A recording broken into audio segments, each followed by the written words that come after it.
later. And then I will share screen so that we can all be on the same page. Oh, you're going to see my email about COVID exposure. Whatever. Okay, so here is the Zoom Basics one. And I will share this as if we were in class. I will, that's not what I want to do. I'll present this as if we were in class. I will turn on the captions just in case anything is gurgly for anybody over there. Okay, so here is the PowerPoint that I created last year to sort of walk through Zoom Basics again, to get everybody sort of back up to speed on it, because we're all probably a little bit out of practice. I'm just opening the chat to the side as well in case anyone needs to put anything there.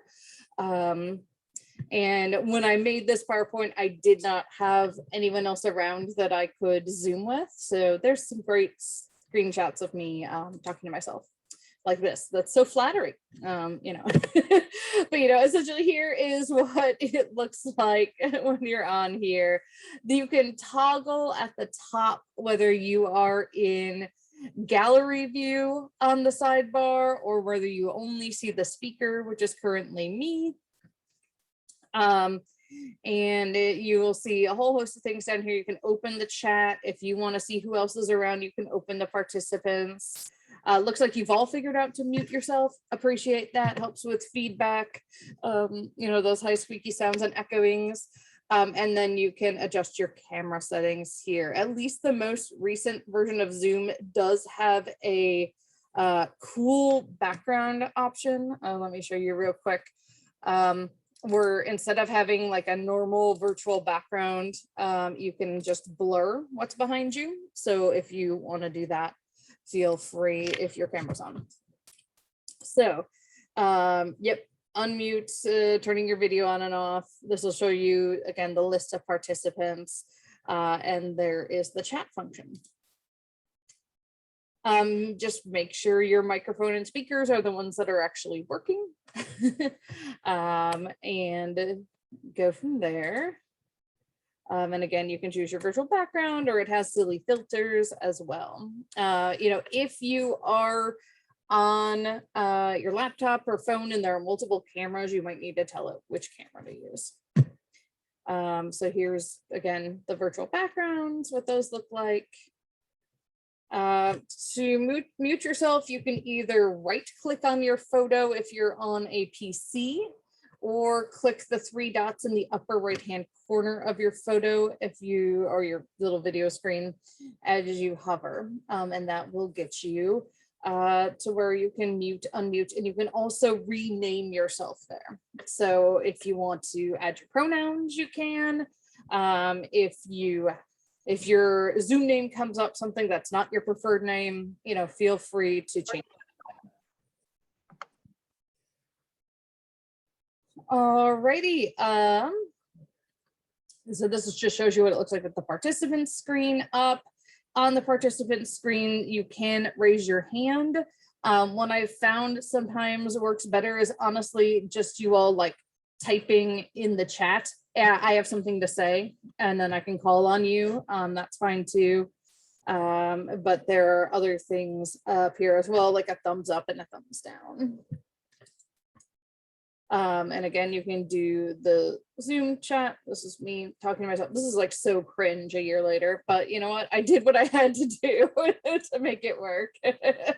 Hopefully, again, like today will be the only day we have to do this, so it won't matter today. But if in the future we have to do this and we're doing like a group assignment, which we'll start doing probably like Friday or Monday, then I would put you all into breakout rooms. And so you would get a message, something like this, and you would just say like, okay, I'm gonna join the breakout room. And you would be able to see just your small group in there. Zoom's YouTube channel, by the way, has a lot of really helpful tips. So if you're ever kind of stuck on what you should do, you can go look, and they do a lot of good stuff like this, like having other members of their staff on it so you see what it looks like. There is, if we do a breakout room, and ask for help button, and then when you want to leave the breakout room to go back to the main room, you can click here. It will give you the option to just leave the whole meeting or just leave the breakout room. You will see in breakout rooms, I will send you little messages and they'll pop up here and they're temporary. But it doesn't let me, when y'all are in breakout rooms, just type something in the chat and have everyone see it. So this is the only way I can do that. Breakout rooms are timed, so you will get this at the end and you can wait for the countdown or just return back to the main meeting. Okay, any questions about Zoom? And again, feel free to throw them in the chat. But again, I'm guessing most of us have done a lot of this year, right? So we're familiar, unfortunately or fortunately, however you want to look at it. Alrighty, so we had been talking about what is a theory, what's a hypothesis, and talking about some of these controversies. So I'm going to go ahead and present so I can turn the captions on here. And when we get to the videos, I'll probably have to reshare so that I make sure y'all can hear the sound. So we talked about how there are these controversies that shouldn't be controversies, right? Which can be very problematic. We'll talk about those more in the lecture for the next class. So what is the difference between science and pseudoscience? And again, feel free to raise your hand, just unmute yourself, or throw something in the chat.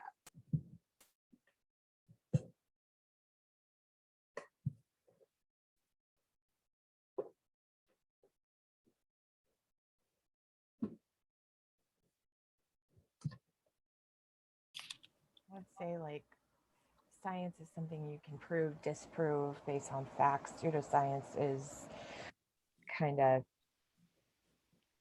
make believe. Yeah. Yeah, I mean, I think Debbie really hit on something, right? Is that pseudoscience, like one of the hallmarks of pseudoscience is that you can't really find support for it because of the way it's presented. But it's also often presented in a way that it looks scientific.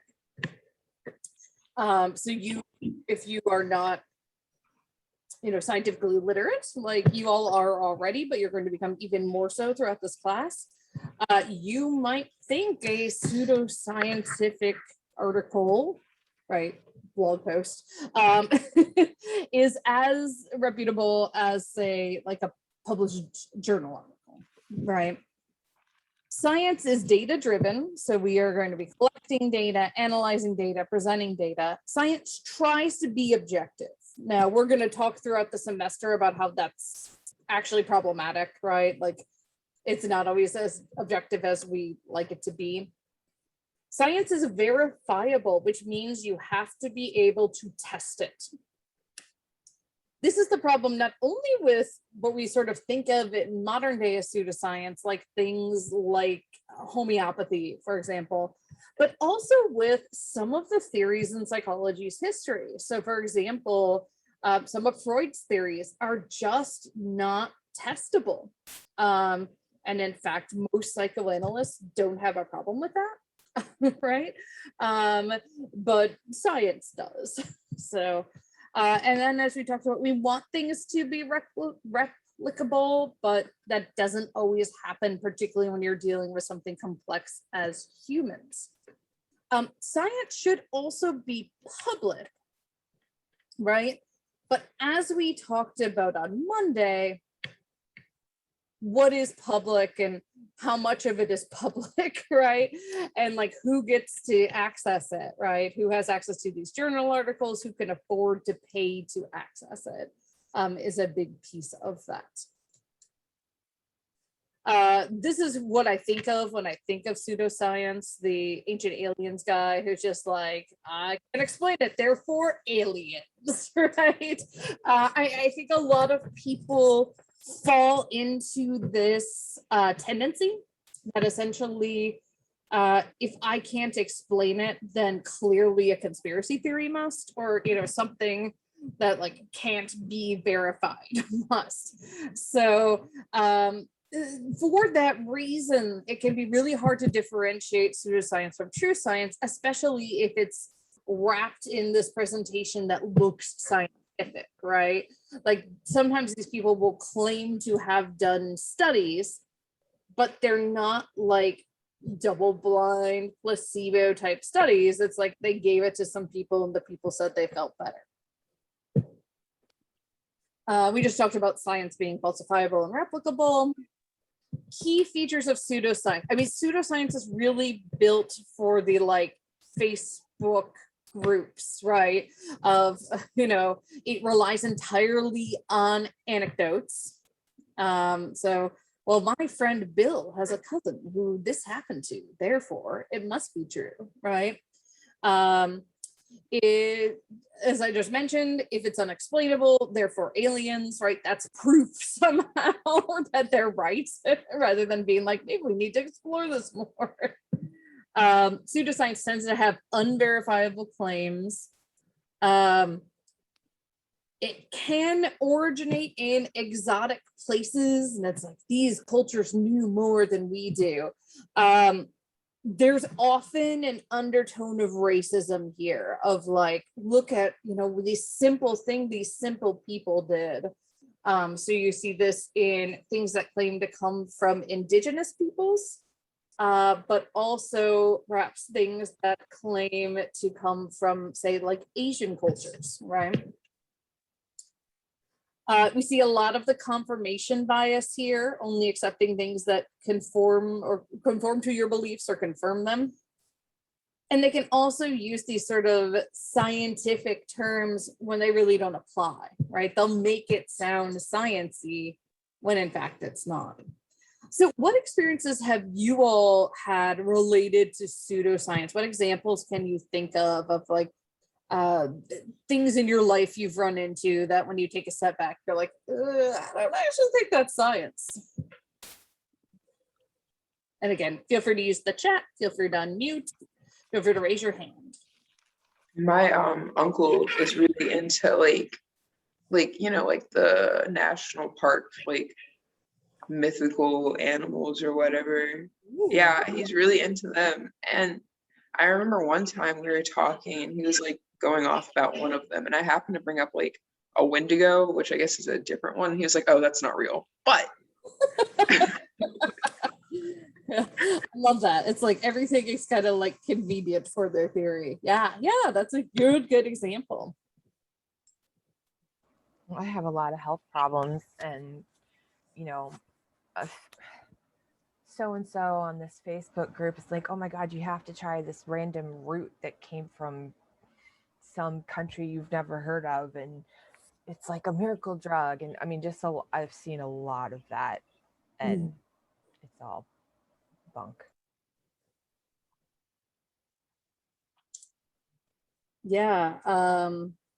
The ones I'm thinking about are MLMs. If you're not familiar with that term, it's multi-level marketing.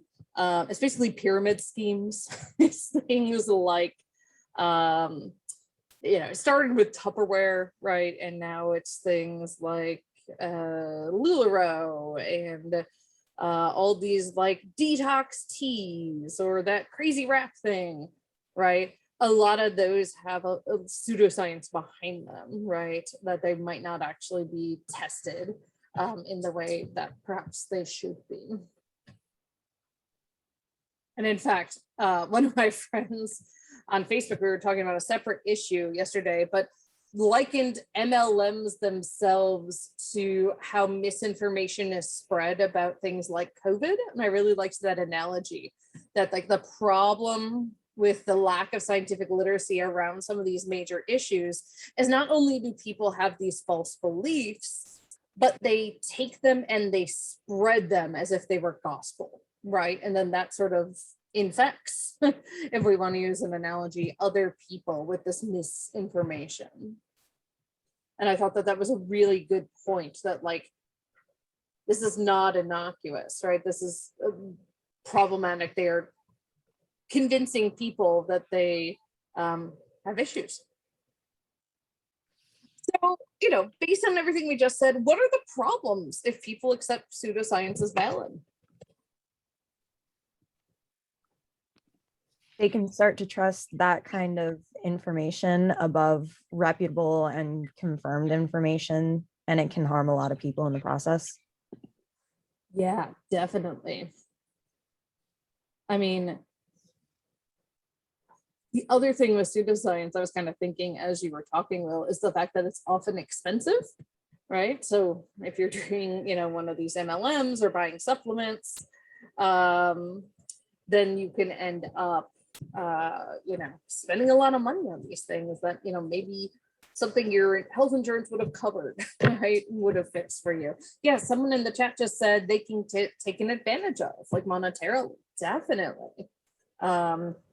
You know, sort of the old like snake oil salesman, right? Some of that stuff can be dangerous too. Right, right. Yeah. And Debbie just said about this being dangerous, you know, not only to the person, right? But also to like our world as a whole. So these are just some recent headlines I pulled about climate change, about the vaccine denial in general, and then also about COVID in particular. And these things have real life consequences. You know, the fact that like not like climate change in and of itself is bad, right? Like just the effect on the natural world is bad, but like a lot of people haven't thought through the implications for humans, like the fact that because of climate change, Madagascar is going to have difficulties getting enough food for its inhabitants, right? You know, these extreme weather things like Katrina, right? And now the most recent hurricane Ida, right? These are spurred by warmer waters. They make floods more likely, which again, we know from our area can be really problematic, right? And that Middle East, for example, is becoming uninhabitable because of climate change. And like the people there don't have the resources to deal with that. Again, okay, well, what does it matter if people decide not to take the vaccine? Well, you know, even before COVID, we had like outbreaks of mumps or measles, right? Again, like diseases we had essentially almost eradicated. And that most of the COVID-19 cases, and certainly 95+% of them who are hospitalized are people who are unvaccinated, right? And so they are spreading it to other people much more easily, and it's problematic, obviously. And then, you know, some good news here is that, you know, as the Delta variant spreads, as Pfizer got the FDA approval, we're actually seeing that more people are getting the vaccine. So a little bit of silver lining, but obviously it shouldn't have taken that long. And again, like the things that people are trying to combat COVID, like taking a livestock antifungal or antiparasitic medication, right? Like you'll put that in your body, but not the vaccine that does have science behind it. But they're getting incorrect information through the pseudoscience. Often there's no research, right? They just sort of say this might work, and so they try it, right? And then you get things like our former president of the United States saying, you know, like, oh, we're looking into like essentially injecting yourself with Lysol, and just like people behind him being like, right? If research is done, again, they're trying to make it sound sciencey when it's not. I mentioned already the methodology is not as vigorous. And they don't accept data if it doesn't support the hypotheses. So about probably 3 to 5 years ago, a study came out, large-scale study funded by anti-vaxxers, that again showed, as every piece of data since Wakefield has showed, that the MMR vaccine is not linked to autism. and like the anti-vaxxers were mad. But the scientists had put in their contract, their agreement, that like, we're going to publish this regardless of the findings, right? So it's still advanced science, which is good. But you know, even when they see this data, one of the other things you see with pseudoscience is goalposts moving. Well, that study, you know, just isn't right. We need X, Y, and Z more. Some of the people who were saying, well, I won't take the vaccine for COVID because it's not FDA approved, are now saying, yeah, but it hasn't been out long enough. Usually any side effects of vaccines show up within 6 weeks. It's been a little longer than that, right? All right, so I do have sort of a fun video about homeopathy I want to share you. The show The Doctors can be good, but can also be problematic. So I'll just put that out there. A lot of these sort of doctor TV shows like this one or Dr. Oz will sometimes like shill for some of these supplements. But I thought this was a great clip because they do not do that. So we all have questions about our health, and chances are you've turned to social media to get some answers. But is social media a good source for bad medicine? A third of adults, a lot of people nodding their heads. We all know to be wary of social media when it comes to health advice. But get this, adults in the US, a third of them are reportedly using untested remedies, such as this one called Metarhinum. Get this, these pills. Metarhinum. These pills come from discharge of men with gonorrhea. We even picked up a bottle of this stuff online. Seriously? A couple days later, showed up in the mail, ready to go. Drew, you want to sample some with me? Yeah, No, you thank guys, you. So this is crazy. This is based on the principle of sort of like will cure like, and if you have Like very small homeopathic medicine? homeopathy, that if you have a very, very small dose of something toxic or poisonous, it may eradicate an illness or a disease. So in this case, even though, as you mentioned, it's derived from the discharge of men with gonorrhea, which by the way was introduced in 1894, and never has had any science to substantiate its use. It's being touted as a cure for psoriasis, asthma. There are other sort of snake oil remedies, dwarfism. And, But the big kicker is autism. correct. There was an alternate sort saying that rabid dog saliva would cure autism, and they were similarly touting that on social media. I mean, it's... This even has a recommended dose for children. It also says dissolve 3 to 6 pellets 3 to 4 times a day. So Wait, that's a lot of dosage. 3 to 4 times a day. It's like arnica. So that's You like have to take 24 so many. pellets in Well, I'm 24 not gonna hours. take That's that many, crazy. so. Yeah, I think it would defeat the whole Yeah, purpose. that's... Drew? I don't have asthma, Hey, Drew. psoriasis, diabetes, dwarfism, or autism.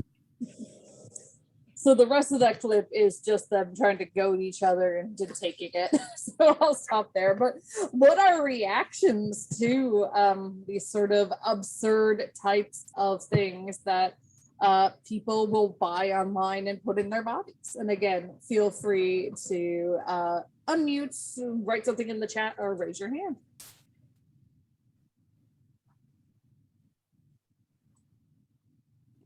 It kind of has some Princess Bride vibes where like Wesley had trained his body to be immune to poisons. Yeah, the whole like I spent the past 5 years building up an immunity to arcade powder, right?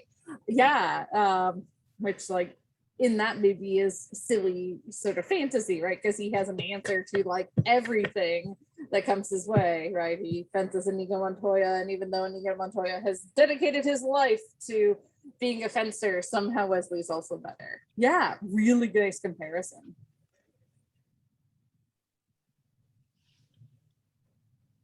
Would anyone here take gonorrhea discharge pills? That's so gross. And they're giving this to children, which is especially children with autism. Like that's just, it's disgusting and child abuse, in my opinion. Yeah. And as we talked the other day, it's also ableist, right? The whole idea that like we need to fix autism is very problematic. Yeah, there have been horrible things. And again, the vast majority of parents who have children with autism don't engage in any of these. masks, right? But like there have been horrible stories about people giving their kids with autism like coffee enemas to try to, again, fix them. So yeah, really problematic. We all Rabid dog saliva, like rabies is incurable.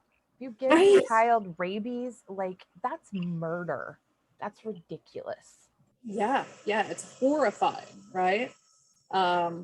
Yeah, and I mean, for me, it also makes me think about like these people who don't want their kids to wear masks, right? Like that just like really scares me. Are you just putting them at way too much risk? So we kind of talked about this already on, I create these PowerPoints kind of like before, and so sometimes we've already touched on this. And one thing I like that your book did talk about is connections to other disciplines. So why don't everybody go ahead and just throw in the chat a major you can think of off the top of your head as something that ties to psychology. Education, definitely. Yeah. Biology, for sure. Communications, oh yeah. Social work, yes, very good example. Sociology, yeah. Law, definitely. So here people do sort of pre-law through poli-sci or CJ. Pediatrics, ooh, for sure, yeah. Being a medical professional in general, you need a certain amount of psychological background. The term bedside manner exists for a reason. But yeah, definitely CJ. Med school in general, yes, we really want psychologically minded physicians out there.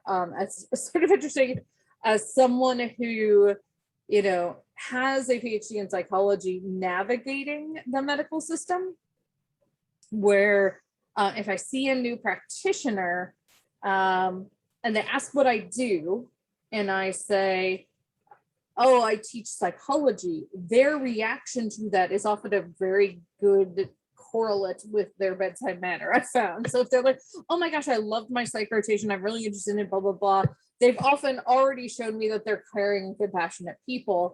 I definitely had a guy once at patient first who was like, oh, I hated my psych rotation. And he had already been like, not helpful. That was sort of in my mind, like, I can tell, right? And I'm typically not judgy, but that just made me judgy. So yeah, lots of great examples. I think you can honestly tie psychology to just about any major. And obviously, again, here I'm biased, right? But also just to give you an example. So for first year experience, which used to exist, it was a like 1 credit first year class where you sort of an extended orientation.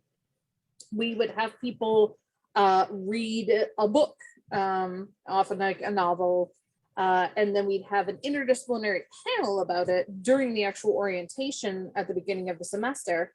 And I think there was only maybe 1 year in the years I was here, we were doing it, where they did not have a psychologist on that panel. And it would only be like a 4-person panel. So obviously there are a lot of different majors. I think we have like 40 plus majors, but they would always have a psychologist because it always ties into the writing somehow.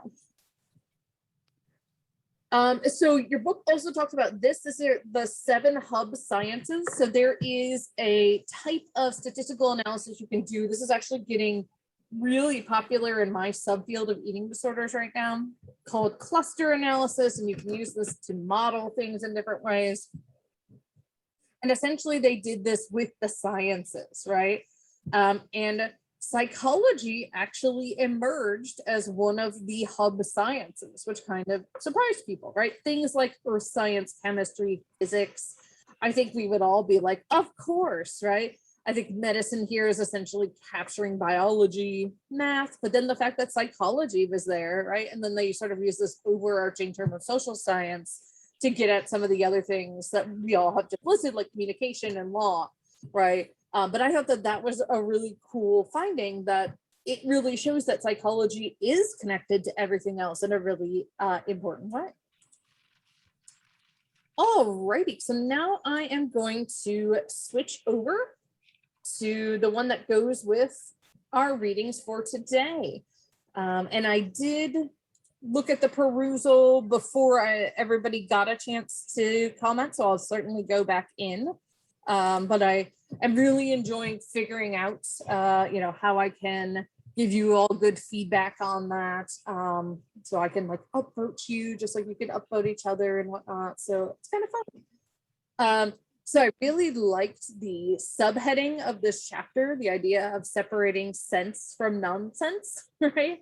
I think that that's a lot of what we try to do in general in science, but also in particular in psychology.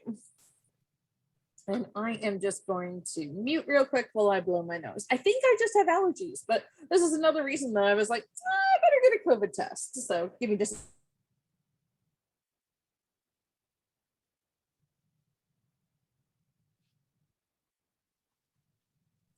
Just don't like making you all hear that right in your ear, right?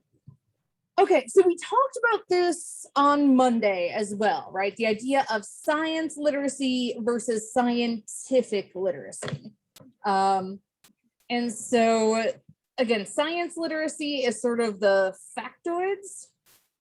I will let you know my results. Yeah, someone just asked in the chat. Yes, I will let you know your results. So it's not a HIPAA violation if I do it myself. So I will let you know. And I will let the school know if I'm positive for contact tracing purposes. But I'll probably just email y'all after I get my test, my rapid test at 11. So, but yeah, I will definitely let you know. So science literacy is like the factoids. It's the, being able to sort of, I don't want to say regurgitate, right? But like sort of bring up these well-known facts, things along those lines. But scientific literacy is knowledge about the process of science and our ability to apply that, right? And in particular, your second chapter talked about civic and personal life, which I really liked. And I really liked this question, and I think a couple of you in perusal were really sort of interested in this question too. Does something have to be directly observable to be true? And can you think of examples of a case where there's something we can't see, maybe, but exists? Excuse me. You can say religion. Definitely, yeah. If someone believes in Buddha or God, that's not something that you can see, but that's, what I'm saying? Yeah. Yeah, exactly. And that's not something we can necessarily ever prove or disprove, although certainly people have tried over the years, right? Emotions are a really good example too. Yeah, we can't see them, right? Sometimes it's even difficult to discern which one we're feeling ourselves, but that doesn't mean they don't exist, right? Like they certainly exist. Yeah. Even things like gravity and magnetic fields and things like that. Like you can see the effects, but you can't see it itself. Right. Like if I were to drop this pen, right? Y'all saw it fall, but you didn't see some invisible force called gravity reach up and pull it down, right? But we all know and acknowledge that it's a thing. Yeah, I think that that's a really good example. And magnets, yeah. I was just talking in my neuropsych class yesterday about magnetic resonance imaging or MRI, right? So we know the technology behind that. We know even, basic magnets when we were kids, pushing them away from each other if they're on, opposite poles and whatnot. So yeah, I think that those are really great examples too. A lot of psychology is this, so not only emotions, but cognition in general, right? So if we think of things like memory, like we know that's a thing, we know we can remember things, but we can't just like look at someone and be like, your memory is really good, right? So lots of really, psychology is sort of like a good example field for this idea, right? Alrighty, so your book highlights inductive versus deductive reasoning. There will be some like very slightly out of focus screenshots here. This is like when I'm looking on perusal to put stuff in the PowerPoint, it doesn't let me copy paste, which is sort of obnoxious. I think it's so someone doesn't like just copy paste the whole chapter and break copyright law. But so definitions, I've been just taking screenshots of them, and because they're screenshots, they might be a little out of focus. So it's not your eyes, it is the screenshot. So inductive reasoning is where you arrive at general principles through observing individual instances. And then deductive reasoning is the process of deriving specific predictions from the application of principles in those individual cases. So it's sort of top down. Which one do you think psychology uses? Inductive. Yeah, and so this is actually really interesting, and I'm flipping to your book to like get their language here about stuff I never used. But I think we could almost argue that psychology uses both in some ways, right? When you're doing applied stuff, you certainly might use more inductive, right? Yeah, for some, should have just bookmarked it. Being able to find it quickly. But yeah, so the idea that Page 37, 38. what's that? Sorry, Debbie. It's on page 37 and 38. Thank you. Okay. There we go. So yeah, inductive reasoning is what psychologists tend to use. But I think when you get into some of the more abstract things in psychology, it can be deductive. But certainly we tend to look at the individual and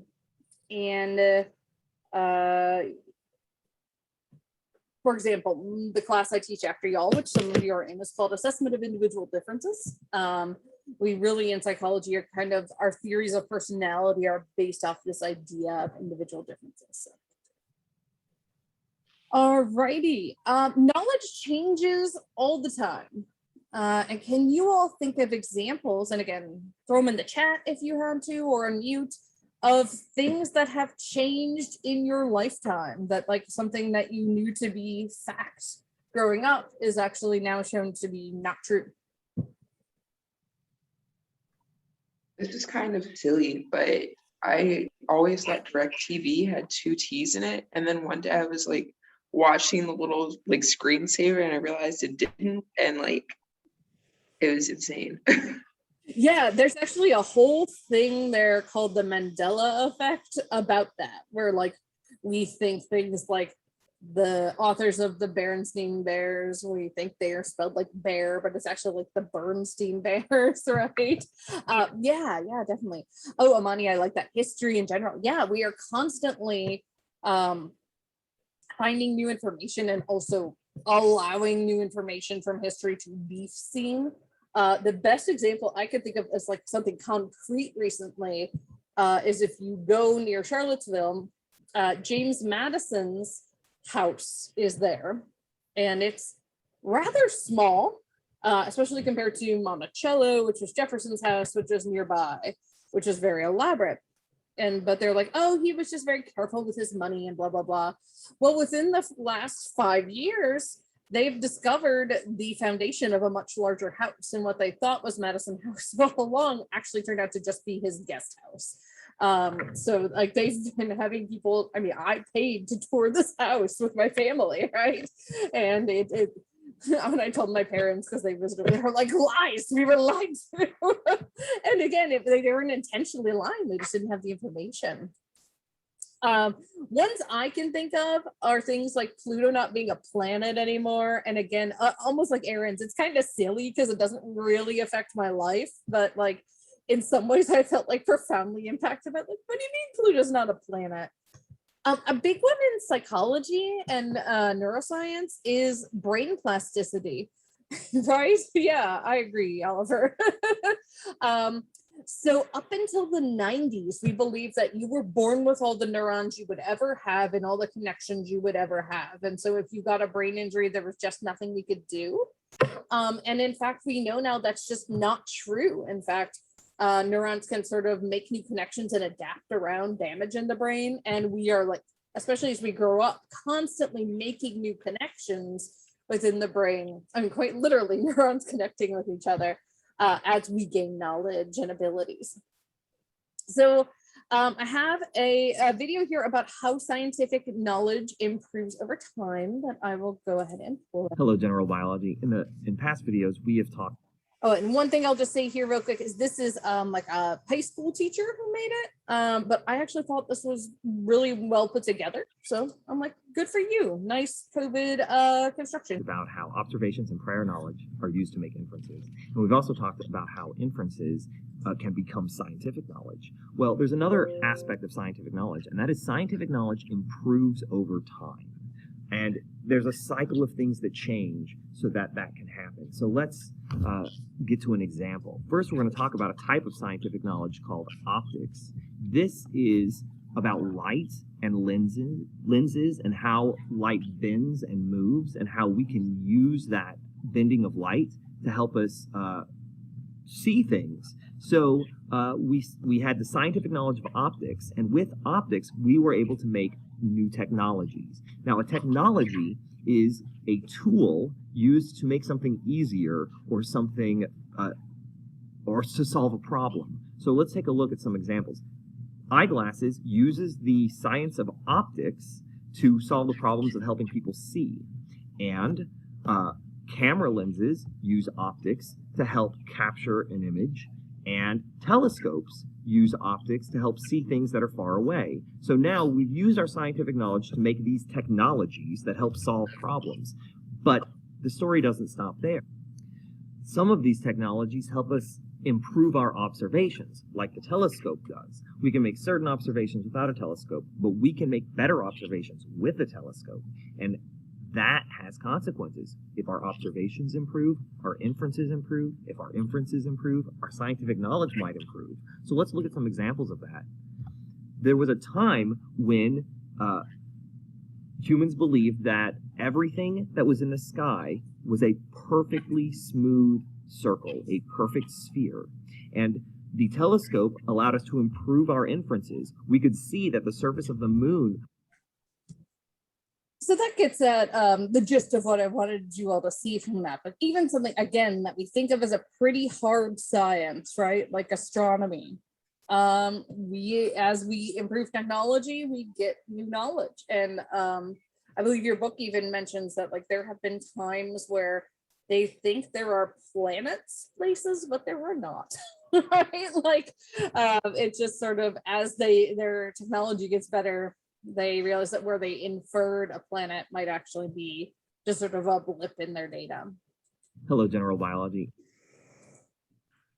All right, so why do scientists change their views? And this one's pretty short, so I will play the whole thing here. Why do scientists change their views? On the basis of observations and proven information, scientists form new hypotheses and share them with others. After being tested, some hypotheses are rejected, while others are converted into new knowledge. When COVID-19 appeared, there was no knowledge about this new coronavirus, or the treatment or prevention of the disease. There were only many questions and few hypotheses. By sharing and testing these hypotheses, we have built up the knowledge that we have today. This is why it is common for scientists to change their views. Because through the scientific method, they transform uncertainty and hypotheses into knowledge. Knowledge becomes more solid as we conduct more rigorous studies and gain more certainty. So, as a community, we should commit to following and sharing scientific information that is endorsed by reputable institutions and responsible researchers. The fight against COVID-19 depends on everyone. So again, yeah, we kind of mentioned this the other day. Scientists will change their views because Why? Changes, right? I'm going to skip this for just a second. We'll probably revisit this on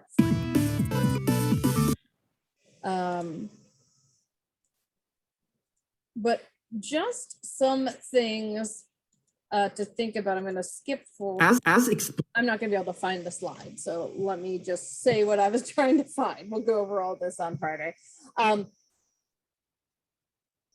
there are facts we take as facts that are not necessarily true. So for example, most of one of the things we keep bringing up is the idea that like there are people who just believe COVID's not a thing or it's not that dangerous, right? But there are other myths about COVID that have been, sort of disproven, or at least had holes poked in them, that we still believe. So either by thumbs up or by, saying in the chat or raising your hands, how many people think that staying 6 feet apart will help you, protect you from COVID? Yeah, so until pretty recently, I felt that way, right? Well, one of the things we'll go over on Friday is that research is actually showing that COVID is transmitted by aerosol. And in fact, that 6 feet is sort of meaningless because aerosol can travel meters, and each meter is about 4-ish feet. So yeah, there could be hundreds of feet, right? And this is why masking is still so important. So I will end there for today, and I'll hang around for a few minutes in case anybody has any questions. And again, hopefully, as I'm anticipating, this test will be negative, and I'll be able to be with you all in person again on Friday.